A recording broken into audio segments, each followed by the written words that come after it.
789페이지에 보시면 레위 자손의 대열 정비가 나옵니다.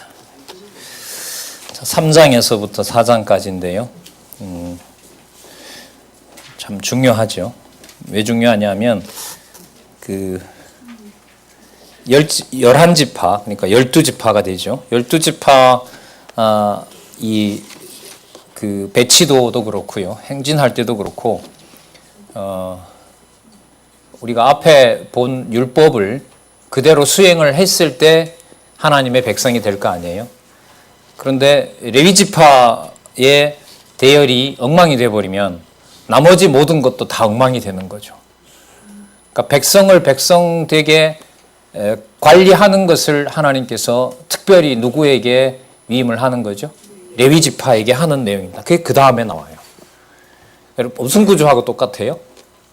자손 언약 성취 섭리를 이루시고 난 다음에 신해선 언약 수립해 주는 거와 똑같아요. 오합지졸이 되잖아요. 애굽 방식 따라가려 그러고 모세에게 반항하고 아론을 무시하고 이러면 하나님의 진노를 당할 거 아니에요. 진기가 안 간다고 그 행렬이 늦어진다고 막 서로 싸울 거 아닙니까? 우리는 똑바로 하는데 너네들 왜 똑바로 안 하느냐 막 부터해서. 자, 그 모든 조절을 하나님께서 땅 분배도 하지 않고 나중에 따로 세우는 레위 자손의 대열 정비를 해야 그게 뭐가 된다? 완수될 준비가 마무리되는 거죠. 그래서 레위 자손의 대열 정비가 여기에 나타나는 겁니다. 그 다음에 여러분들 아까 말씀드린 대로 아까 843쪽에 무슨 배치도가 나왔죠? 행진 배치도. 여기는 진 배치도. 그러니까 유진 배치도, 머무는 배치도. 83은 행진 배치도. 그러니까 머물게도 여호와의 명령대로 하고요. 그죠? 뭐 하는 것도 행진하는 것도 여호와께서 하게 하시는 거죠. 설립도 하나님께서 하시고 성령께서 하시고 양육도 하시고 무장도 하시고 투쟁도 하게 하시고 승리도 하게 하신다는 거죠. 승리도 하게 하신다는 거 우리가 신약 저 끝까지 한번 가봤습니다. 민수기를 통해서. 자, 그럼 3장에 자손 총계수 및 진지와 임무가 나타나는데 먼저 레위지파 중에서 대제사장 지파인 아론이 낳은 아들들에게 제사장 직관을 행합니다. 원래 레위는 아들이 4명이었어요. 그런데 레위기 10장 2절에 보면 다른 불 가지고 오다가 나답과 아비후가 죽지요. 그래서 하나님이 2명을 남겨놨어요. 하나님이 인원 조절하시는 거죠. 그러니까. 예. 자, 그 내용이 10장 4절에 나오죠. 나답과 아비후는 시내 광야에서 다른 불을 여호와 앞에 들이다가 여호와 앞에 죽었고 무자하였고 엘리야살과 이다말이 그 아비 아론 앞에서 제사장의 직분을 행하였더라. 여호와께서 하시는 일인 거죠. 3장 1절에도 명시가 되고 있고요. 잘 보세요. 여호와께서. 맞죠? 3장 5절 보세요. 여호와께서 또 모세에게 일러 가라사대. 절대적이에요. 민수기는. 40년 동안 무슨 일이 벌어져도 여호와께서 모세에게 명하신 대로입니다. 그게 창세전에 여호와 하나님께서 확정해 놓으신 거고요. 신약에서 확정하고 제가 그래서 군대 개념으로 보면 여러분 실제로 군대 개념이 나와요. 제가 찾아봤어요. 말씀드릴까요? 빌립보서 2장 25절, 디모데후서 2장 3절에서부터 4절, 빌레몬서 1장 2절 이거 전부 어디에 들어가죠? 무장 속에 들어가잖아요. 맞잖아요. 무장.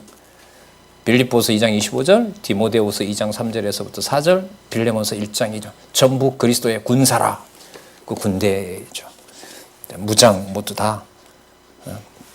자, 그러면 3장 5절에서부터 10절 여호와께서 모세에게 일러서요.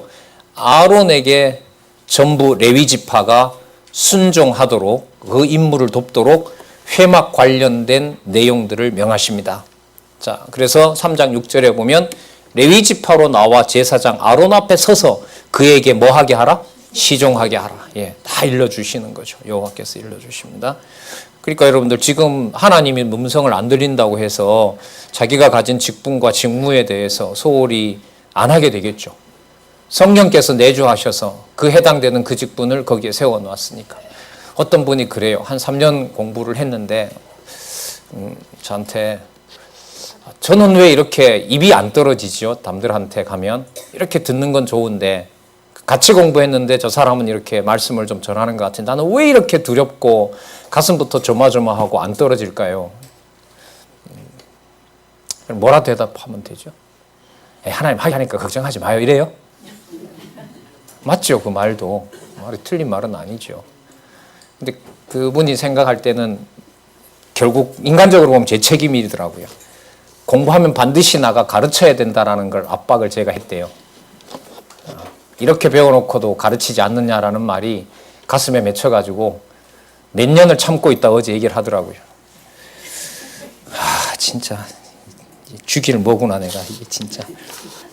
그러니까 이런 거죠. 그러니까 나처럼 공부해서 당신도 그래 하라 이렇게 보인 거예요. 그분한테. 진짜 참 회개를 많이 했습니다. 그래서 은사의 기준이 뭔지, 은사가 꼭 반드시 당신처럼 그렇게 가르쳐야 되는 건지 아니잖아요. 문제는 가치 아니겠어요? 레위지파 일이 마음에 안 든다고 가서 지인을 깨버리고 내가 가서 레위지파 일을 하면 돼요? 못하죠. 하면 죽어요. 하나님이 죽이시잖아요.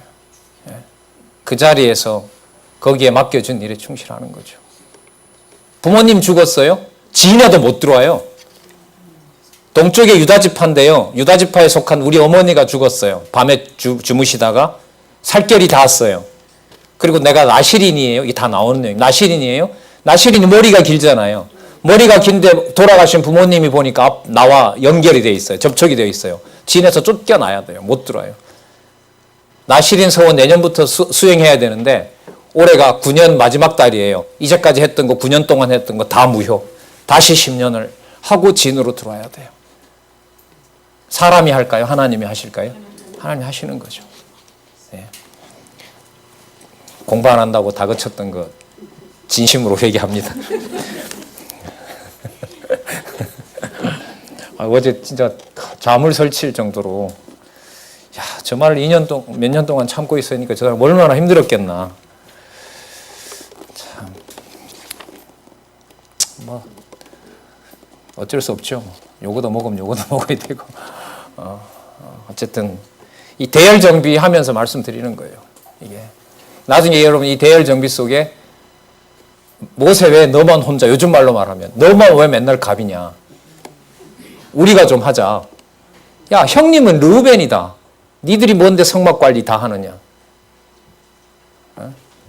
고라 문중도 좀 쓰자. 고라당이 그러는 거 아니에요? 하나님 다 정리하시는 거죠. 자, 볼게요. 그리고 레위인을 첫 해에서 난 자를 다 대신하게 하는데요. 8절 먼저 보고 갈게요. 회막의 모든 기구를 수직하며 이스라엘 자손의 직무를 위하여 장막에서 시무하라 그러죠. 여러분 시무라는 게요. 여러분 우리말 하면 시무장로 이런 약간 권위적인 게 아니고요. 죽도록 고생하는 게 시무예요. 안 그렇겠어요? 장막 쌓아야지요. 또 꽂아야지요. 또 챙겨야지요. 예? 자, 시무할지니 너는 레위인을 아론과 그 아들들에게 주라. 그들은 이스라엘 자손 중에서 아론에게 온전히 돌리운 자니라. 그래서 여러분 나중에 베드로서에 가면 너희는 왕 같은 제사장이라고 할 때 여러분 적어도 레위기서에 나타난 대열 진지 내용이 머릿속에 어느 정도 그려져야 된다고 봐요. 자, 아론과 그 아들들을 세워 제사장 직분을 행하게 하라. 그 다음 잘 보세요. 외인이 가까이 하면 뭐 하라? 죽임을 당할 것이라. 예.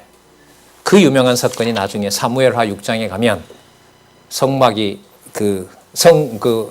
언약궤가 들어올 때 흔들릴 때 잡았을 때 뭐 합니까? 죽어요. 왜? 나중에 고핫 자손이거든요. 고핫 자손 계열 중에서 그거 안 만지면 안 되게 돼 있어요.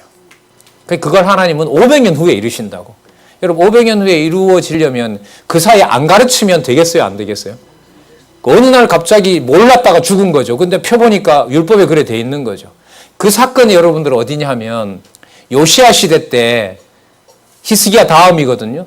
망해갈 무렵에 요시야가 성전 청소하다가 뭐가 와르륵 쏟아지는데 보니까 그동안 보지도 않았고 공부하지도 않았던 모세의 글들이 막 쏟아진 거 아니에요. 그걸 펼쳐보니 벌써 이렇게 망해가는 것이 700년 전, 800년 전에 약속되어 있었다는 거 아니에요. 그거 펴놓고 그 요시야 왕이 다 읽어버리라고 그러잖아요. 그거 공부시키잖아요. 그러니까 망하는 건 망할 값이라도 그게 누가 언약해 놓은 것이다. 여호와께서 언약해 주신다라는 사실을 알려주는 내용이 여러분 역사서에 이게 참 좋은 배경이 돼요. 진짜 이 레위기서 다음에 나오는 민수기서 내용을 머릿속에 그리셔야 나중에 여러분들 열왕기 상하까지 가는 그림이 그려져요. 당장 여러분들 오전에 주일날 연구반에서 하시는데 보면 열왕기의 모든 근거는 레위기와 신명기와 민수기라는 내용을 확인하실 수 있을 겁니다. 자, 시간을 몇 년 두고 기록이 됐는데도 그렇게 하나같이 볼 수 있다는 게 참 감사하죠. 자, 3장 1절에서부터 13절 보시면 초태생을 대신하는 레위인은 누구의 것이다? 하나님의 것이라고 얘기를 합니다. 자, 처음 태어난 것을 하나님 참 희한한 섭리를 하세요. 뭐냐면 처음 태어난 자를 대신하는 것이 바로 여러분들 레위인이에요. 당시에 초태생 숫자를 파악을 했는데 한 270명 정도가 모자라요. 레위인이 모자라는 거예요. 그러니까 초태생은 예를 들면 300명이 이 숫자가 나오는데 300명이 태어났는데 레위 지파를 헤아리니까 이게 한 270명밖에 안 되는 거예요. 한 300명이 모자라요. 그 300명에 대해서는 5세겔씩 내서 전부 다 뭐 하라 그래? 속하라 그러는 거죠. 왜 이렇게 할까요? 이게 자손언약 성취 섭리로 또 가야 되는 거죠. 그러니까 이 사람들은 1년 안에 태어났기 때문에 어디에 와서 태어난 자들이에요? 그렇죠. 출애굽한 다음에 약속의 땅을 바라보는 사이에 1년 동안에 태어난 초태생들인 거죠. 그 초태생들에게는 그 바로의 백성으로 등록되는 것이 아니라 누가 대속해주면서 레위 지파 한 사람 한 사람이 대속해주면서 하나님의 거룩한 백성이라는 것을 못을 박아줘요. 나머지 모자라는 건 세 개를 가져와서 해결을 하는 거죠. 이게 바로 하나님이세요. 언약하신 대로 자기 백성을 보호하고 거룩한 백성으로 만들어 나가시는 바로 여호와 하나님이 진짜로 언약 자손을 성취하시는 분이라는 사실을 아주 상세한 디테일한 내용에서 우리가 살펴볼 수 있는 거죠. 어느 부분이 좀 이렇게 뜨잖아요. 그럼 일단 위로 던져놓고 생각을 해야 돼요. 어쨌든 이것은 어디로 간다? 언약 자손 성취 섭리로 간다. 광야의 시련으로 간다. 거기다 놓고 앞뒤를 보면서 그 부분을 해석하면 거의 틀리지 않습니다. 어떤 건 고민하다 보면 강론집에서 짧게라도 설명한 부분이 있고요. 없는 부분들은 뭐 어쩌자가 계시니까 물어봐도 되고요. 뭐 저랑 같이 여러분들 그런 걸 모아서 같이 그런 시간 따로 내서 공부해 봐도 되고요. 여러 이제 공부 모임들이 있으니까요. 자, 처음 난 자 13절 좀 더 볼게요. 처음 난 자는 다 내 것임은 내가 애굽 땅에서 그 처음 난 자를 다 죽이던 날에 이스라엘 처음 난 자는 사람이나 짐승을 다 뭐 하였다? 거룩히 구별하였습니다. 내가 거룩하니 너희들도 거룩할 것이니라 라는 말씀이 있었죠. 그들은 누구 것이 된다? 내 것이 된다. 그럼 이것만큼 여러분은 자손언약 성취 섭리에 확실한 게 어디 있어요? 레위 지파의 초태생들은 누구를 대신하는? 그러니까 레위 지파 전체는 초태생을 대신하는 그야말로 거룩하게 해주는 그야말로 제사장들이다. 이렇게 보시면 돼요. 여호와께서 레위 자손들의 숫자를 계수하라 하는데요. 여러분 레위 지파는 크게 세 지파로 되어 있죠. 게르손, 고핫, 무라리 이렇게 되어 있거든요. 그래서 제일 먼저 793페이지에 가면 누가 나오죠? 먼저 게르손 나오죠. 아셨어요? 예, 게르손 지파가 나오는데 숫자가 22절 끝에 보면 7,500명. 7,500명. 여기 잘 보세요. 22절에 계수함을 입은 자의 수요 곧 몇 개월 이상? 숫자 방식이 또 다르잖아요. 나중에 여러분 4장에 가면 계수 기준이 20세도 아니에요. 이 게르손은 30세부터 50세예요. 그러니까 좀 뭐 무서운 얘기는 아니지만 20세부터 50세까지 공부하는 것보다가요. 30세부터 50세까지 성전 봉사하는 게 힘이 더 든가 봐요. 그래서 30세부터 시켜서 50세까지만 게르손 자손들은 도우면 돼요. 그 다음엔 이제 은퇴하는 거죠. 은퇴하고 이제 집에서 교육에 전념하는 거죠. 교육에 전념하고. 그러니까 이 3대가 기가 막히게 되어 있죠. 그러니까 우리가 말하는 그야말로 시무가 있고 은퇴가 있고 세대가 있는 거죠. 세대 태어난 애들은 집에서 그러니까 은퇴한 할아버지 속에서 자라고 있고요. 중간에 아버지는 가서 하나님 일을 하고 있고요.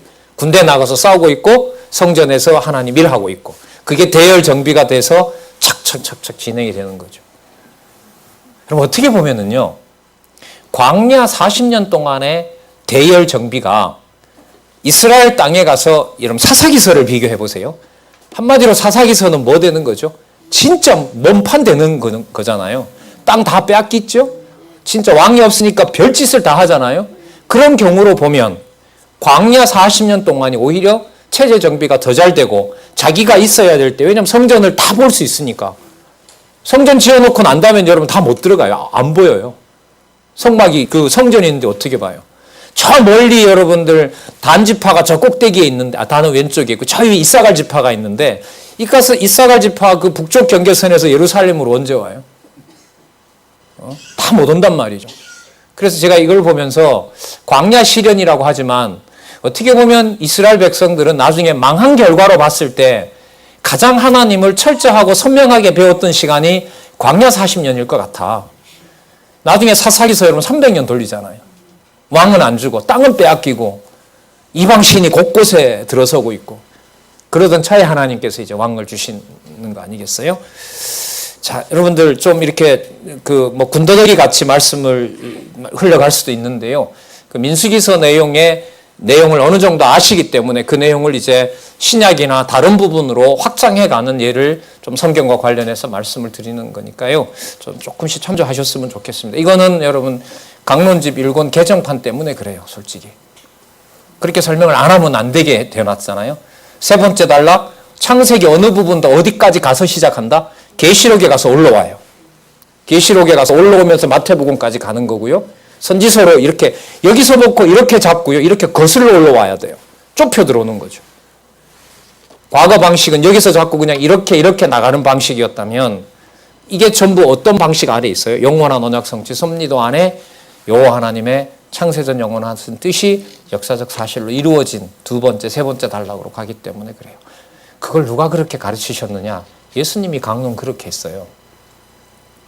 베드로하고 스데반과 빌립과 사도들이 그렇게 강론을 했다고요. 진짜 그런지 아닌지 한번 잘 보세요. 사도행전의 강론 방식을 보세요. 성경 강론집 서술 방식으로 가요. 아브라함 잡고 하나님의 뜻이었다. 예수님 보세요. 하늘에서 이루어진 것처럼 땅에 이루어진다. 이러면 제일 바깥 그림 아니에요. 따라서 나는 창세로부터 심판까지 하나님 나에게 맡겼다. 요한복음 1장 1절 아니에요. 약속한 대로 내가 천국을 보여줄 것이고 약속한 성령을 나와 아버지가 보내면 그 권세가 절대로 침범하지 못할 것이다. 그럼 어디까지? 이쪽 아니에요. 요한계시록까지잖아요. 그래서 이 저자가 10여 년 훨씬 지났죠. 투명한 구슬이 남는다라고 하는데 그 투명한 구슬은 우리 기준에서 볼 수 있는 건 아니라고 봐요. 그래서 강론집 1권 강론집 서술 방식에 따라서 저는 공부를 하고 있고요. 여러분들도 그런 부분에 관심을 가지고 비록 아직 2권에서부터 그 정비가 좀 안 됐다 하더라도 1권 가지고 그렇게 공부해 가시면 글쎄요, 이게 뭐 어떻게 말씀드려야 될까요? 여러분 어제 오셨던 어떤 목사님이 저자랑 만나서 약속을 하고 갔어요. 뭘 약속하고 갔냐면 그 강론집에 18권 강론집에 나타난 히브리어와 헬라어 그 저자가 계속 신경을 썼거든요. 이게 도대체 번역을 내가 제대로 했는지 안 했는지 몇 번 누구를 소개했는지 안 되더라고요, 이제까지. 근데 어제 오셨던 분은 어쨌든 어제 가면서 당장 달라고 할 정도였는데 강론집에 있는 원어 문법적인 번역까지 다 검토해 주기로 그렇게 하고 갔어요. 그럼 뭐가 빨라질까요? 의미분석 성경에 나오는 시간이 빨라지겠죠. 전 사실 그래요. 전 소원이 있어요. 여기 계신 원로들이 살아 계실 때 전 하나님 우리 의미분석 성경 출판되게 해 주십시오. 근데 그중에 계속 걸렸던 게 뭐냐면 원어도 저도 잘 모르고요. 지난번에 와서 한 60시간 강의한 목사님한테 기도를 했는데 오늘은 또 안 나오신다 하는 거예요. 강의 그만하겠다고. 아이고 또 접어야 되겠다. 근데 이번에 중국 갔다 오자마자 그분이 찾아와서 제가 그 검토하겠다고. 그래서 그래 되면 여러분 강론집에 수정한 오류가 있는 번역은 다 고쳐지는 계기가 되겠죠. 그럼 뭐라 그럽니까? 글자 하나에서부터 모든 큰 틀까지 누구 중심에 그 여호와 계시잖아요, 그죠? 여호와 계시가 여러분 이 끝에서 동방에서 이루어지는 거죠.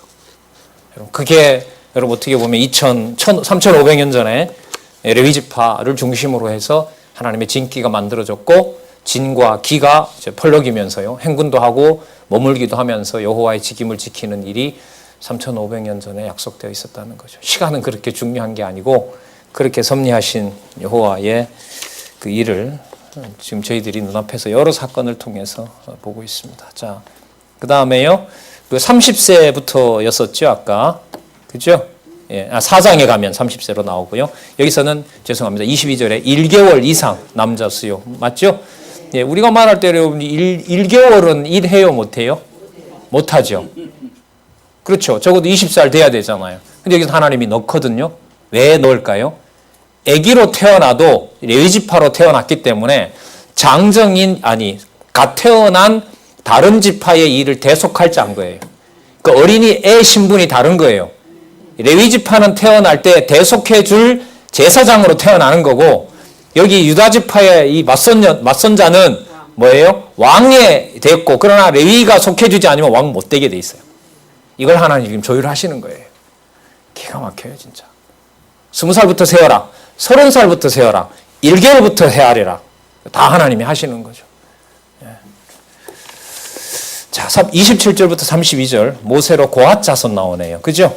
이 사람들은 진지 남편에 들어갑니다. 자, 32절 제사장 아론의 아들 엘르아살은 레위인의 족장의 어른이 되고 어른도 여러분이 우두머리 지도자 이런 뜻입니다. 어른이 되고 또 성소를 맡을 자를 뭐 한다? 통합할 것이라. 그 다음에 33절부터 어느 지파죠? 무라리. 맞죠? 무라리는 북쪽에 진을 칩니다. 그 도표에 나중에 다 나와 있으니까요. 거기 보시면 되고 여러 임무를 맡겨요. 주로 36절에 보면 널판이나 띠 이런 거 외막에 쓰는 거 있죠. 그걸 주로 이 무라리 자손이 맡아요. 38절에서부터 39절 볼게요. 모세와 아론과 그 가족들은 동쪽에 유다 지파가 있는 동쪽에 진을 치게 하죠. 자, 그림에 있으니까요. 이 숫자가 좀 많아요. 여기가 한 22,000명 정도가 나오는데요. 38절 볼게요. 장막 앞 동편 곧 회막 앞 해돋는 편에는 모세와 아론과 아론의 아들들이 진을 치고 이스라엘 자손의 직무를 대신하여 성소의 직무를 지킬 것이며 여기도 보세요. 외인이 가까이 하면 죽일지니라. 그러니까 동서남북 외인은 못 들어와요. 해당되는 자만 들어오는 거죠. 자, 죽습니다. 거기 가면. 39절. 모세와 아론이 여호와의 명을 쫓아 레위인을 각 가족대로 계수한즉 1개월 이상 남자의 수요가 몇 명이에요? 22,000명이에요. 애들이 무슨 일을 하느냐? 용도가 분명히 있습니다. 그 다음에 나오죠. 3장 40절에서 43절 보세요. 이스라엘 누구예요? 초태생 남자들 1개월 된 자를 계수하라 그래요. 그러니까 아까 그 숫자하고 맞추죠. 이 숫자가 여러분들 22,273명이니까요. 좀 숫자가 더 많아요. 이스라엘 지파 숫자가. 그걸 세겔로 나중에 이제 대체를 합니다. 자, 42절 어려운 내용은 아니니까요. 들어 놓으시면 돼요. 42절 모세가 여호와께서 자기에게 명하신 대로 이스라엘 자손 중 모든 처음 난 자를 계수하니 1개월 이상으로 계수함을 입은 처음 난 자의 명수의 총계가 22,273명이었더라. 정확하게 여러분 그 숫자를 헤아리고 있습니다. 따라서 레위지파로 하여금 이 백성이 내 백성이다. 그러니까 레위지파가 나고 레위지파가 속해줬으므로 이 모든 백성은 누구 백성이다? 내 백성이다. 태어난 1개월 된 애까지. 이거만큼 하나님의 그 언약 자손인 걸 보증해 주는 게 어디 있겠어요. 법도 법인데 태어난 아이에 대해서 제사장 한 명을 갖다가 매칭시켜줘요. 함부로 건들면 안 된다. 내 자손이다. 그럼 이런데 이 백성이 나중에 뭐예요? 몰렉 제사를 드리면서 이 아이를 갖다가 어디에다가 몰렉 손바닥 위에 대놓고 태워 죽이는 거 아니에요. 하나님 버려버리는 거잖아요. 여러분 이게 이탈 왕조 멸망 속에 남쪽 유다까지 버리는 하나님의 무서운 진노입니다. 이게 열왕기까지예요. 다 끝장내느냐? 역대기 가면 다시 아담으로부터 다시 돌아와요. 호세아 가죠? 그 아담도 마음에 안 든다고 다 버려요. 그 천년왕국을 회복시켰지만 그것도 버릴 내용을 저기 12소선지서에 가면 또 약속을 하고 있어요. 자, 이게 몇 큰 그림이 있는 거죠, 그러니까. 우리 언약성지 섭리도에 동그라미가 10개거든요. 그 동그라미가 10개라는 말은 사소한 사건을 이해하려면 앞과 뒤에 있는 동그라미끼리도 연결이 돼야 되고 그 동그라미를 싸고 있는 더 큰 동그라미도 알아야 되고, 그 동그라미끼리 연결해 그 동그라미를 또 싸고 있는 게 큰 게 있어야 되고, 그 동그라미가 10개라는 것하고 여러분 개론대로 공부해 나가는 것하고 똑같아요. 그러니까 그 개론의 내용을 한눈으로 볼 수 있도록 여러분 그려놓은 게 여호와의 언약과 성취 섭리도라고 보시면 돼요. 그 내용의 그 그림에 한눈에 들어오는 건 본문의 바탕을 둔 논리적 흐름과 큰 틀을 쌓는, 크게 보면 우리 어떻게 보면 5편이죠. 섭리를 통한 언약, 찬양을 통한 언약, 예언을 통한 언약, 예수의 한 성취, 그 다음에 성령의 한 성취.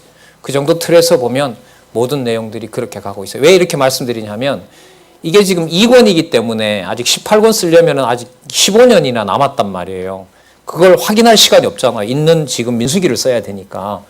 근데 여기서 저자는 어디 위로 올라가면서 장차 오실 메시아다, 메시아다라는 말을 반복할 수밖에 없어요.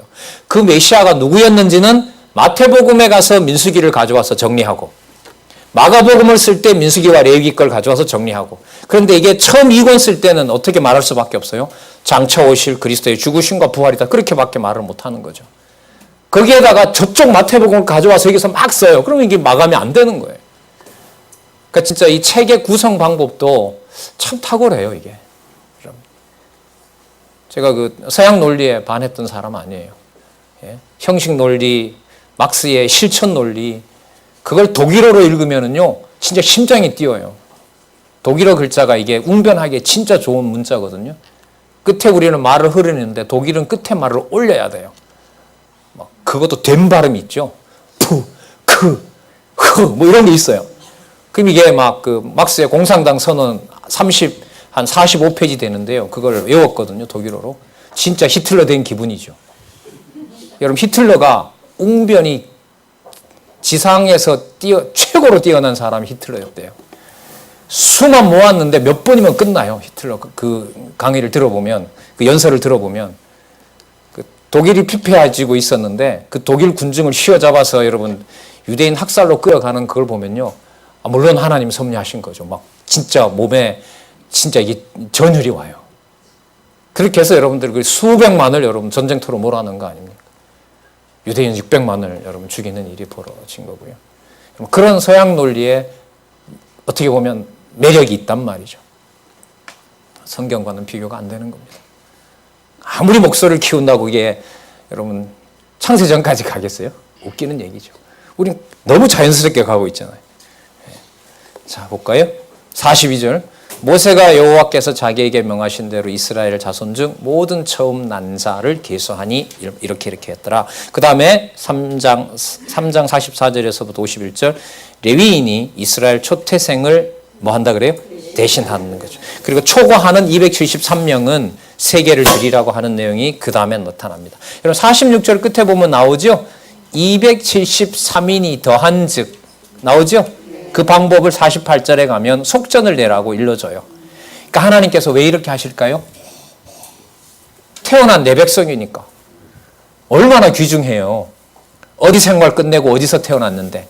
애굽 생활 끝내고 이제 진짜 내 백성으로 얘네들이 커서 어떻게 보면 어디를 들어가요? 가나안 들어가거든. 너무너무 중요한 자산들이잖아요. 네.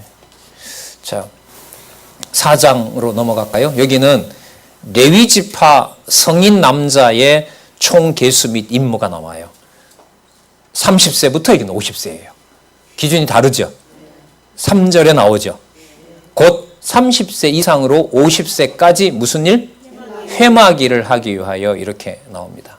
회마기를 하기 위하여 그 역사에 참가할 만한 모든 자를 계수하라고 하고요. 거기 고핫 자손 나오죠. 고핫 자손을 계수하고 이 사람들은 주로 지성소와 성소의 성물을 운반해요. 어떻게 보면 좀 겁나는 자리죠, 사실. 자, 레위 자손 중에서 고핫 자손. 이런 고핫은요, 모세와 아론의 할아버지예요. 그러니까 대제사장 임무로서 어디를 지성소에 있는 물품을 성물을 관리하는 자들이죠. 그걸 지금 하나님 명하시는 거예요. 근데 여기 봉사하는 나이는 또 달라져요. 나중에 8장 24절에 가면 25세에서 50세를 또 나누어서 또 특별한 일을 맡겨요. 그러니까 전부 이 나이 계수하는 방법, 계수하는 용도 이걸 전부 다 대열 정비를 지금 누구 방식대로 하신다? 여호와께서. 그래서 광야 생활을 뭐 하신다? 준비한다. 여러분, 이 준비라는 말 어디에 또 나오죠? 예. 창세기 1장 1절에서부터 25절까지의 제목이 언약 수립 준비 아니에요. 또 어디에 나올까요? 여기 나오네요. 그죠? 광야 생활의 준비 이렇게 나오죠. 또 어디에 나올까요? 다윗 왕조의 준비. 맞아요. 다윗 왕조의 준비라는 게 나와요. 예수님 재물 희생의 준비 이런 게 나와요. 준비라는 말이 이게 언약 성취 섭리사에서 매우 중요한 의미를 가지고 있어요. 자, 그 다음에 여러분들 저기 요셉의 그 애굽을 먼저 가잖아요. 무슨 준비해요? 언약 자손 번성에 대한 준비. 다 준비 개념이에요. 준비 개념. 그러니까 하나님의 이 일이 뭐 하는 거죠? 시작되는 징조인 거죠. 예수님도 그러죠. 천지의 기상은 분별할 줄 알면서 시대의 징조는 못 읽느냐. 그러니까 하나님께서 뭐 하는 거죠? 준비를 확인시켜 주는 거죠. 이 준비라는 말이 제가 봤을 때는 이 개론에서 아주 중요한 언약 성취 섭리사의 그 랭킹 한 몇 위에 들어가는 그런 개념 중에 하나가 여기서 봤을 때 제가 볼 때 준비인 것 같아요. 그것도 유념하시면서 보시면 도움이 많이 되실 겁니다. 자, 주로 뭘 하냐면 운반할 때는 여러분 이게 비에 맞으면 안 되잖아요. 그죠? 주로 해달 가죽을 덮으라고 그래요. 자, 덮개 얘기가 많이 나오는데 6절에 보시면 5절에 볼게요. 행진할 때에 아론과 그 아들들이 들어가서 간 막는 장을 걷어 증거궤를 덮고, 여러분 그렇죠. 지성소 이거 덮어야죠. 왜요? 비 맞을까 봐? 아니죠. 보면 죽을까 봐. 보면 죽을까 봐. 자, 그 다음에 해달의 가죽을 덮고요. 그 이후에 순청색 보자기를 덮어요. 진설병 전부 다 덮어야 돼요. 덮개로 다 덮는다는 얘기 나왔고요. 14절 끝에 가면 잘 보세요. 해달의 가죽 덮개를 그 위에 덮고 그 채를 꿰을 것이면 채가 갈 때도 위에 다 덮어야 돼요. 자, 15절에 행진할 때 아론과 그 아들들이 성소와 성소의 모든 기구 덮기를 필하거든. 잘 보세요. 고앗 자손이 와서 뭐 해야 돼요? 이걸 고앗 자손 안 매게 했거든, 다윗이. 너무 흥분해서. 하나님 이름만 빨리 가서 가져오고 싶으니까. 그냥 몰랐던 거죠. 아니, 하나님이 그야말로 실수하게 한 거죠. 왜요? 네 왕국 네가 세우는 것도 아니고 내 이름 내가 관리한다는 거 또다시 알려주려는 거죠. 그래서 나중에 예수님이 베드로가 몇 번 용서하면 돼요? 그러니까 7번에 70번씩 해주시라는 거죠. 왜? 영원한 언약을 생각을 하면 그런 거죠. 그래서 나중에 사무엘하 6장 6절에 가면 이게 이루어지죠. 이게 500년 후의 일입니다. 가르치지 않으면 모르는 거죠. 기억이 납니다. 자, 그 다음 여러분 16절에 가보면 제사장 아론의 아들 누가 나와요? 엘르아살이 나오죠. 한번 유념해야 돼요. 이 모든 관리를 누가 하냐면 엘르아살이 해요. 성막과 선물 총체적 관리를 엘르아살이 하도록 그렇게 하고요. 17절에 가면 18절에 너희는 고핫 족속의 지파를 레위인 중에서 끊어지게 말라고 합니다. 그들이 지성물에 접근할 때 그 생명을 보존하고 죽지 않기 위하여 너희는 이같이 하여 아론과 그 아들들이 돌아가서 각 사람에게 할 일과 그 맬 것을 뭐 한다? 지혜. 이 일을 여러분 엘르아살에게 맡겨요. 그러니까 고핫 자손, 아니 여기 나중에 고라당이 열받는 거예요. 지들 가족끼리 먼저 좋은 걸 다 하거든. 거기서 이제 열받아서 반란을 일으키는 게 바로 고라당의 반역입니다. 그런 일 안 일어나게 해도 되잖아요. 그죠?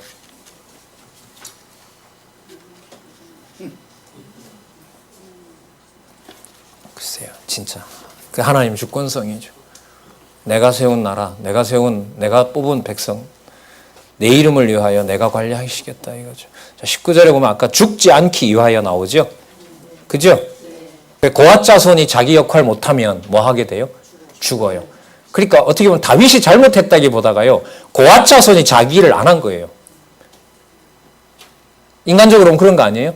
가서 메어와라 언약궤를. 그럼 누가 제일 먼저 움직여야 돼요? 지금 같으면. 그렇죠. 제가 왕 같으면 고핫을 치겠어요. 하나님한테 대들 수는 없고. 근데 여러분들 거기에 보면 다윗이 하나님께서 그 타작마장에서 누구를 치죠? 건드렸던 사람. 훗사. 예, 목사님 감사합니다. 훗사를 치고 아곤의 타작마당에 훗사를 치는데 다윗이 거기서 여러분들 두려워하는 게 아니라요, 화를 내요. 열을 받습니다. 거기서. 근데 하나님이 가만 내비둬요. 제가 다윗 같으면 고핫 자손을 불러다가 다 참수해 버렸을 것 같아요. 야, 이거 당신네들 일 아니야, 이거? 이 기쁜 걸 너네들 왜 율법대로 안 해서 이렇게 했느냐? 물론 그런 내용도 안 나옵니다만, 어쨌든 여러분 500년에 일어날 고앗 자손의 역할이 이거죠. 그리스도 얘기 아니겠어요? 이 내용을 가끔씩 짚는 이유는 죽지 않게 하기 위하여. 여러분 20절 끝에도 정리된 거 보세요. 그들은 잠시라도 들어가서 성소를 보지 말 것은 뭐 할 감이니라? 죽을 감이니라. 그걸 보지 못하도록 관리하는 거죠. 자, 4장 21절에서부터 28절 여호와께서 게르손 자손의 계수와 임무를 맡기고요. 아론의 아들 이다말을 감독으로 세워요. 자, 21절 또 반복됩니다. 여호와께서 또 모세에게 일러 가라사대. 23절 30세 이상으로 50세까지. 27절 하는 일입니다. 게르손 자손은 그 모든 일 맬 것과 처리할 것에 아론과 그 아들의 맹세대로 해라. 28절 끝에 누구가 감독한다? 제사장 아론의 아들 이다말이 감독할지니라. 하나님 여호와께서 일러 가라사대라는 말씀을 이룹니다. 또 무라리 자손입니다. 자, 무라리 자손 30세 이상으로 50세까지 회막 봉사에 입참하는 거죠. 들어와서 참여하는 겁니다. 자, 그 내용들이 나오고요. 자, 그 다음에 여기서 말하는 그러면 고앗, 게르손, 무라리 자손의 전체 수고하는 자들의 숫자를 여기서 파악을 합니다. 자, 한번 볼까요? 다 종족대로 했는데요. 각각 하고 전체 숫자 볼게요. 46절에서부터 49절. 자, 고앗, 게르손, 무라리, 계수 완료 후에 총 숫자는 8,580명. 자, 볼까요? 47절. 30세 이상으로 50세까지 회막 봉사와 매는 일에 입참하여 일할 만한 자. 군대는 20살부터 50살. 맞죠? 레위지파는 30부터 50. 장자 대속은 1개월 이상. 예, 다 다른 거죠. 예. 그리고 아직은 안 나왔는데 타국인도 해야 된다. 우리로 말하면 복음이죠. 나중에 보면 나와요. 그게. 그리고 백성의 성별 규례를 명합니다. 자, 여러분 보세요. 대열 정비했죠. 대열 정비한 백성들을 하나님의 백성 만들 준비 누굴 통해서 다 했어요? 레위지파 통해서 다 했죠. 그러니까 그 다음에 뭐가 이루어져야 돼요? 성별시키는 거예요. 이게 흐름이에요. 5장에서부터 그래서 뭐가 나옵니까? 성별을 또 예비하잖아요. 하나님 준비 다 시켜요. 여러분 율법 받을 때 그냥 모세가 뛰어 올라가서 받았죠. 뭐 하라 그래요? 준비 철저하게 시키잖아요. 줄 그어라. 가까이 오지 못하게 해라. 그래 나중에 다 해놓고 다 이루어지니까 장로 70명 데리고 와라. 장로 70명 데리고 올라가서 거기서 여러분들 여러분 술의 축제가 벌어지죠. 거기서 독주 마시고 여호와 앞에서 뛰어놉니다. 아, 진짜 이 거룩한 장로들과 모세와 아론이 올라가서 그 뒤에 보면 어디 나와요? 독주를 마셨더라. 그냥 마음껏 취하도록 하나님 해버린 경우도 나와요. 예. 자, 나중에 어떻게 보면 변화산에서요. 베드로가 그냥 이게 인간 두뇌가 박살이 나잖아요. 그 황홀한 광경 앞에서 자기도 모르는 말을 하잖아요. 얼떨결에 한 말이 그냥 여기 영원히 살고 싶습니다. 이렇게 된 거 아니에요. 뭐 그 예표라고 할 수 있겠죠. 그래서 베드로 입에서 나중에 가면 성도들을 왕 같은 제사장이라고 하는 말이 그래서 베드로에게 나오는 것도 일리는 있겠다 이런 생각은 들어요. 자, 어쨌든 계속 가볼게요. 자, 구별시킵니다. 5장 1절에서부터 5장의 내용은 불결한 자 먼저 성별해요. 자, 5장 1절에서부터 4절 누구죠? 문둥병, 그 다음에 유출병, 부정케 된 자. 왜냐하면 3절에 그 답이 나오더라고. 3절 볼게요. 물론 남녀하고 다 진 밖으로 내어보내어 그들, 이 부정한 자들요. 그들로 뭘 더럽히지 말게 하라? 진을 더럽히지 말게 하라. 왜냐하면 접속사는 없지만 그런 의미예요. 내가 그 진 가운데 거하니라. 내가 거하는 거기 때문에 그 자들 들어오지 못하게 하라. 그럼 버리느냐? 아니에요. 바깥에 가면 또 속죄할 방법을 일러주세요. 그러면서 죄를 범한 자로 배상금을 물어야 하는 자의 죄의 값을 드리라고 얘기를 합니다. 자, 6절에 이스라엘 자손에게 이르라. 남자나 여자나 사람들이 범하는 죄를 범하여 여호와께 패역하여 그 몸의 죄를 얻거든요. 여러분 이 패역을 좀 찾아봤는데요. 패역이 뭐냐 하면 지금 이렇게 해나가시는 여호와의 대열 정비를 안 믿는 자들이 있어요. 그러니까 쉽게 말하면 자기 하고 싶은 대로 하고 싶은 자들이 있죠. 이거 하나님을 거역하는 거잖아요. 그 이런 거예요. 나는 하나님을 너무 섬기고 싶은데 내가 볼 때 나 병 다 나았다. 나 유추표 끝났다. 난 들어가서 나는 하나님 섬길 거다. 근데 제사장이 볼 때는 아닌 거예요, 이 사람이. 이랬을 때 제사장 말을 안 듣는 것은 누구 말을 어기는 거죠? 그렇죠. 하나님 말을 어기는 거죠. 그런 자들까지도 속해주라 이 말이에요. 그러니까 뭐라 그럴까요, 이게? 범죄한 자에까지 하나님의 백성을 버리지 않는, 어떻게 보면 사죄의 원리를, 죄를 사해주는 원리를 지금 이 죄를 범한 자는 죄의 값을 드리라고 하는 데서 열어놓고 있습니다. 8절에 보면 만일 죄값을 받을 만한 친족이 없거든 그 죄값을 여호와께 드려 제사장에게 돌릴지니 이렇게 얘기를 합니다. 그러니까 형제와 형제에 대해서 짓는 죄 있죠. 그걸 갚았는데 받을 사람이 없어요. 그럼 그걸 나중에 제사장에게 돌리라는 방법까지 다 알려줍니다. 자, 누구든, 자, 그 다음에 재밌는 말씀이 나오죠. 5장 11절에서부터 15절. 아내가 의심될 때는 의심의 소재를 드리라고 명합니다. 자, 이게 여기 왜 나올지 한번 생각을 해보시기 바랍니다. 그러니까 부인이 다른 남자랑 그 관계를 했다는 게 의심이 들어요. 그 남자는 제사장에게 데려가면 돼요. 데리고 가면 제사장은 엄격한 심사를 해요. 쓴물을 준비하고 그 쓴물에다가 여기 몇 가지 어디에 있죠? 19절에 보시면 여인에게 맹세시켜 이르기를 그에게 이르기를 내가 내 남편을 두고 실행하여 사람과 동침하여 더럽힌 일이 없으면 저주가 되게 하는 이 쓴 물의 해독을 면하지만 만약에 너가 범죄했다면 21절에 여호와께서 내 넓적다리로 떨어지고 내 배로 부어서 너로 내 백성 중에 저주거리와 맹세거리가 되게 할지라. 이 저주가 되게 하는 이 물이 내 창자에 들어가서 내 배로 붓게 하고 내 넓적다리로 떨어지게 하라 할 것이라. 여인은 아멘 아멘 할지어라. 쓴물이 뭔지는 모르는데요. 무슨 약인지는 모르겠어요. 들어가게 되면 태를 썩혀버려요. 태를 뭐 하는 거죠? 손상시켜서 진짜 핏덩이 쏟아지는 거죠. 그걸 하나님이 관리하세요. 지금 여기 보면. 무섭죠, 사실 이런 내용들은. 자, 목적은 15절 끝에 볼게요. 자, 15절 다 읽어볼게요. 5장 15절. 그 아내를 데리고 제사장에게로 가서 그를 위하여 보리, 가루, 에바 10분지를 예물로 드리되 그것에 기름도 붓지 말고 유향도 두지 말라. 이는 의심의 소재요. 생각나게 하는 소재니 곧 죄악을 생각나게 하는 것이라. 로마서 버전으로 가고 있는데요. 어쨌든 여러분들 우리 결혼의 사표제 시작하는 죄인의 눈이라는 걸 염두에 두셔야 될 것 같고요. 언약자손을 정결하게 하는 것을 우리 공로를 가지고 언약자손 만드는 거 아니라는 거 여기서 또 한 번 확인할 수 있고요. 또 하나는 여러분 이게 전체 제목으로 보면 대열의 정비잖아요. 맞습니까? 대열 정비 후에 뭐 하는 거죠? 성별시키는 지금 규례 속에 들어가서 불결한 자의 성별을 하나님께서 어떻게 치유할 것인지에 대한 규례가 나오잖아요. 그죠? 지금 종족별로 다 계수했죠. 다 종족별로 계수했어요. 그럼 지금 여기 보면 자손 언약을 흐트린다라는 문제는 거기서 끝나는 게 아니고 대열을 흐트려 놓는 것하고 직결돼요. 그러니까 내 지파가 속한 그 속에서 생육하고 번성해야 되는 엄청나게 무서운 어떻게 보면 하나님께서 규례를 만들어 놓으신 거죠. 의심한 남자는 아무런 죄가 없어요. 뒤에 나와요. 아무런 죄가 없어요. 여자는 의심에 한 것을 통과해야 돼요. 이걸 만약에 실제 여기에다가 적용을 했다.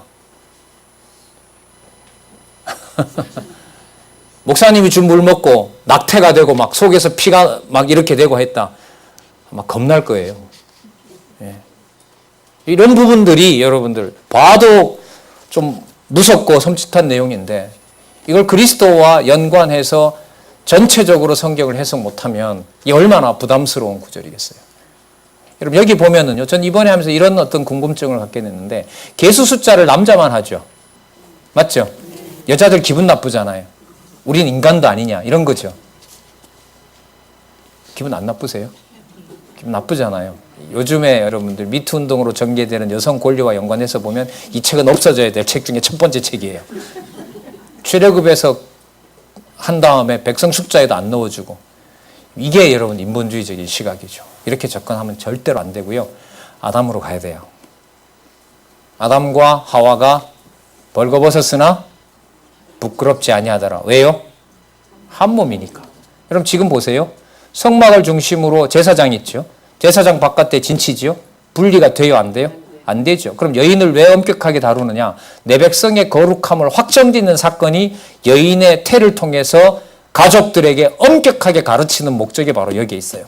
그래서 이게 대열 정비하고 연관이 돼요. 언약한 백성들을 하나님 자기 백성으로 하나님께서 대열로 정비해 가는 이 내용에 보면 아내를 의심하게 하는 것까지 해서 어떻게 보면 여자 쪽에서 얼마 보면 그거 해요. 근데 검사를 했는데 예를 들면 지금 임신한 아이가 남편 아이가 맞아요. 그럼 여러분 집에 돌아왔어요. 그 남편 가만 놔둘까요? 야, 내가 시집 와서 이렇게까지 널 못 믿게 했냐? 너 이렇게 의심할 수 있어? 한바탕 붙어야죠. 인간적으로 보면. 안 그래요? 그런 차원이 아닌 거예요, 이게. 예. 그러니까 여자 쪽에서 보면 힘들 수가 있지만 대열 정비를 내 백성 만들고 아까 여러분 잘 보세요. 그러니까 연결이 돼야 돼요, 이게. 레위지파 한 사람도 한 초태생이 다 뭐예요? 1대1로 매칭을 시켜놨잖아요. 그 대열이 여러분들 남의 여자 넘어가 버리게 되면 뭐가 돼요? 몇 지파 몇 명에 대한 뭐가 하나님의 약속이 어그러지잖아요. 끝에 숫자 몇 명까지 가죠? 몇 명이더라. 아까 230 몇 명이 부족하더라. 237명이 부족하더라. 그 과정에 하나님께서는 대열 정비를 표면적으로 보면 이렇게 무서운 아내가 의심의 소재를 드리는 과정을 통해서 만들어 놨어요. 그리스도와 교회, 고린도 교회 생각해 보면 되겠죠. 고린도 교회 한 짓으로 보면 뭐예요? 다 쳐야죠. 다 진노하고 없애버려야 되죠. 그런데 어떻게 합니까? 사도 바울로 하여금 그리스도가 심판하는 날까지 고린도 교회는 거룩하다라는 말을 전제로 하고 그게 1장 초반부에 나오고 그 다음에 고린도 교회에게 책망하는 내용으로 이루어져요. 그리고 고린도 후서에 가면 이렇게 음행했더라도 사도 바울로 하여금 함부로 판단하게 해요? 못하게 해요? 못하게 하죠. 화목제물이 대신 여러분 다닥과 일치, 화해와 협력이잖아요. 화해시키는 분이 여호와시고 협력하도록 하는 분이 하나님이다. 그래서 연보 문제를 마지막에 접으면서 건덕의 복음으로 끝나는 게 나오잖아요. 그리고 에베소서에 가면 이 비밀이 나타나게 되죠. 그래서 여자의 개수가 안 든 것은 복음적으로 봤을 때는 뭐기 때문에 한 몸이기 때문에 그렇다. 저는 어쨌든 그렇게 정리하면서 좀 신학을 보고 싶습니다. 여러분들 같이 한번 고민해 주시기 바랍니다. 5장 16절에서부터 22절 여호와 앞에서 생각나게 하는 의심의 소재로 범죄 여부와 그 결과 그리고 심판받을 것을 분명하게 맹세하라고 해서 아까 아멘까지 하게 된 거죠. 자, 5장 23절에서부터 28절 의심의 소재물로 부정한 여인을 판정하여 저주와 정결한 잉태를 위한 규례를 정해줍니다. 자, 28절 볼게요. 27절부터 그 과정이 쭉 나옵니다. 물 마시고요. 여인의 몸이 더럽혀서 남편에게 범죄하였으면 저주하는 물이 되어 그 속에 들어가서 그 배가 부어서 넓적다리로 떨어지고요. 여인이 백성 중에서 저주거리가 됩니다. 28절 그러나 여인이 더럽한 일이 없고 정결하면 해를 받지 않고 뭐한다? 잉태하게 되리라. 그리스도의 동정녀 잉태 사건. 네. 성령께서 잉태하신 사건이 되는 거죠. 자, 여러분 그 다음에 이 사건 다음에 여러분들 뭐가 나오는지 잘 보세요. 이게 연결을 지어야 되거든요. 이 사건 다음에 태어날 때부터 내가 정결한 자를 내가 만든다라는 거. 그러니까 여자를 괴롭히는 게 아니라요. 아내를 괴롭히는 것이 아니라 여호와께서 성별된 백성을 만들어 나가는 게 목적이에요. 아셨어요? 그러니까 사건의 심각성으로 보면 여자에게 내려진 무서운 진노 같아요. 그러나 목적으로 보면 그 과정이 여호와께서 뭐 한다? 성별시켜서 자기 백성의 진지를 대열 정비를 하시는 거예요. 이거 절대로 잃어버리시면 이런 부분을 해석해 가기가 어려워요. 사실 조금만 빗나가게 되면 어려워지는 거죠. 자, 그래서 그 다음에 그래서 뭐가 나오느냐? 나실인 나오는 거예요. 나실인을 누가 정할까요? 여호와께서 정하실 거 아니에요. 어디에서부터? 태에서부터. 그럼 태 관리를 누가 한다는 거죠? 그렇죠. 이게 목적인 거예요. 이게 목적인 거죠. 여러분 혹시 그거 기억나세요? 아담과 하와가 에덴 동산에서 범죄하고 저주 다 받았어요. 이른바 저주 확인하면서 보호받으면서 쫓겨나죠. 쫓겨나기 직전에 아담이 하와에게 한 말이 있어요. 뭐라고 부르죠? 너는 산자의 엄이라. 그 말이 거기에 나올 수가 없거든요. 흐름으로 보면. 제 같으면 거기다 뭘 하고 던지고 나와야 되냐면 네 때문에 인류 다 죽었다 이 여자야 하고 데리고 나와야 돼요. 당신이 다 죽여놨다 인류를. 근데 거기 보면 하와의 이름을 바꾸잖아요. 이브라고. 뭐라고 바꾸죠? 모든 산자의 엄이라. 그러면 여러분들 여자에게 엄중하게 여자 편에만 손해를 끼치도록 하는 조항이 아니라 여호와께서 언약 자손을 하와를 관리한 것처럼 뭐 하는 거죠? 그 자손 언약을 이루어 나간다는 확실한 증거가 돼요. 예. 자, 의심의 법은 그래서 아내가 의심될 때 행하라고 하고요. 자, 31절 보세요. 남편은 무죄할 것이요 여인은 죄가 있으면 당하리라. 자, 해석 볼까요? 위에서부터 네 번째 줄 812페이지. 이러한 의심의 법은 장차 예수 그리스도께서 세상과 간음한 택자들. 여러분 이 표현이 쉽겠어요? 영원한 하나님의 예정을 모르면은 세상과 간음한 택자라는 문구를 못 만들어요. 세상과 간음하면 뭐라고 그 다음에 나와야 돼요? 불택자라고 나오죠. 근데 여러분 이게 이 저자가 만들어낸 게 아니잖아요. 왜? 그 내용에 보면 지금 이 과정이 뭐 하는 과정이죠? 자기 백성을 성불시켜서 대회를 정비하는 과정이니까. 이렇게 보면 여러분 세워놓은 교회 하나님의 백성들 관리를 누가 하실까요? 철저하게 하시죠. 성령께서. 그래서 각자 자기 진영에서 자기 일을 하면 된다는 거고 그걸 목사에게 집중하면 안 된다라고 해서 체제 개혁을 한 거예요.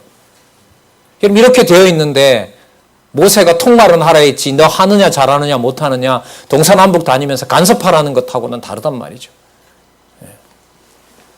자, 세상과 간음한 택자들을 대신하여 저주를 받아 정결한 신부가 되게 하여 영원한 남편이 되어 주실 것에 대한 예표로서의 모형과 그림자다. 여러분 이게 저기 계시록까지 안 보이면 이 표현을 몇 줄 이렇게 명확하게 쓸 수 있다 없다? 절대로 없어요. 절대로 없다고요. 그러니까 저는 이제 이렇게 어떤 내용을 설명하고 닫으면서 구약이니까 신약에 대한 내용을 소개할 거 아니에요. 자, 이게 구약이잖아요. 대열정비예요.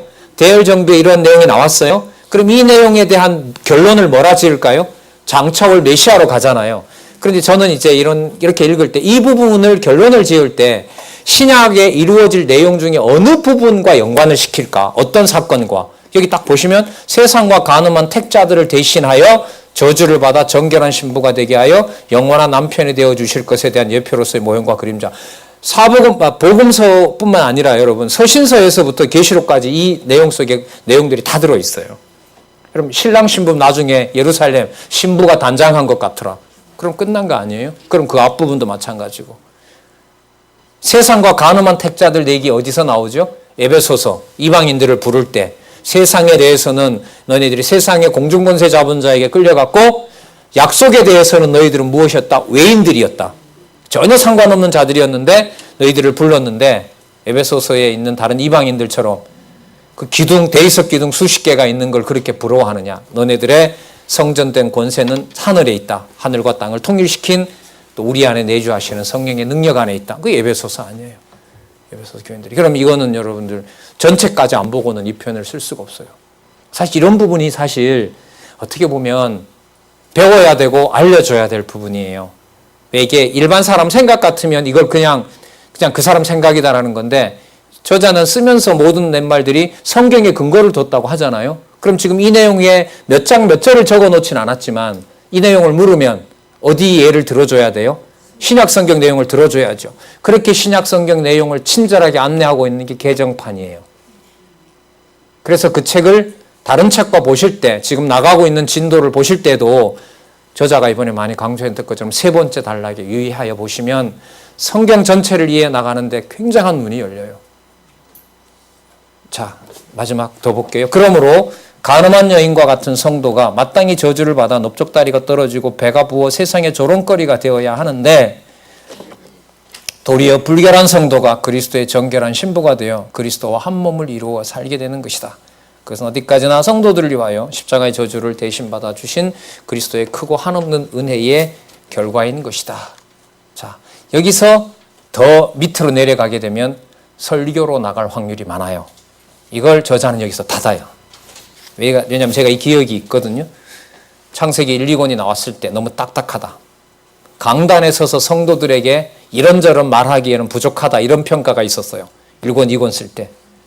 저자가 그때 이제 전체 연구원 모임에서 그렇게 제가 못하는 건 아닌데 그런 페이지가 늘어나게 되고 논리적 흐름에 맞춰서 강론집을 써나가야 되는데 그 원칙은 목사님들이 그 현장에서 그냥 이른바 적용하시면 된다. 그렇게 권한 적도 있습니다. 근데 여러분들 그게 돌아서 개정판이 나올 때는 어떤 거죠? 이 부분을 더 설교로 만든 것이 아니라 어떻게 했죠? 더 성경에 충실하도록 안내하고 있는 거죠.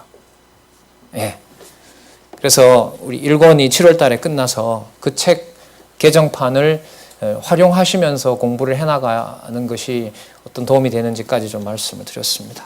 예, 우리 여기서 우리 오전 시간 마치고요. 6, 7, 8, 9까지 1시 반부터 2시 반까지 그렇게 하도록 하겠습니다.